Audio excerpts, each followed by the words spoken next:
жалкоо адам диндар болуп жыргатпайт. Муну жакшы билиш керек. Лукман алейхиссалам айтып атат, жалкоо адам диндар болуп жыргатпайт дейт. Эмне үчүн? Ал элдин көзүнчө ол 1000 такыба, 1000 жакшынакай болуп көрүнгөнү менен жүрөгүндө санаа жеп турат. Ал үйүндөгүсү бир бөлөк, бул демек эки жүздүүлүктүн белгиси болушу толук ыктымал. Демек ар бир адам, мусулман адам, диндармын деп, дин менен жашап, колдон келишинче намаз окуймун деген мусулман адам жашоосунда мындай бир адал мээнет менен күн кечирүүгө тырышып талпыныш керек деп атат. Биринчиси ошол, жалкоо адам дининде деле жарытпайт дейт. Жарытып жыргатпайт. Экинчи чоң бале буга келе турган жалкоо адамга. Ва дафу акылихи, ал адамдын акылы өтө алсыз болот. Кем чонтой болот. Толук канды ой жүгүртө албайт ал адам. Ал адамдан кеңеш сурабаш керек.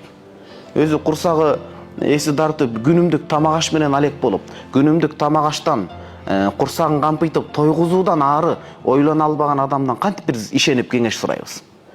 Бул кеңеш суроо, бул өтө чоң нерсе да. Анткени биздин жаштар баа кеңешти сурап калат, башка болот. Кеңешти биринчиден көрүнгөндөн сурай бербеш керек. Адам өзү ой жүгүртүш керек, тажрыйба топтош керек. Такыр мындай бир жашоосу тунарып, мындай бир туңгуюкка кептелип, бир алдынан чечим көрбөй атканда гана ошондо да ынсаптуу аалымдан, жашоодон тажрыйба тапкан адамдан барып кеңешиш керек.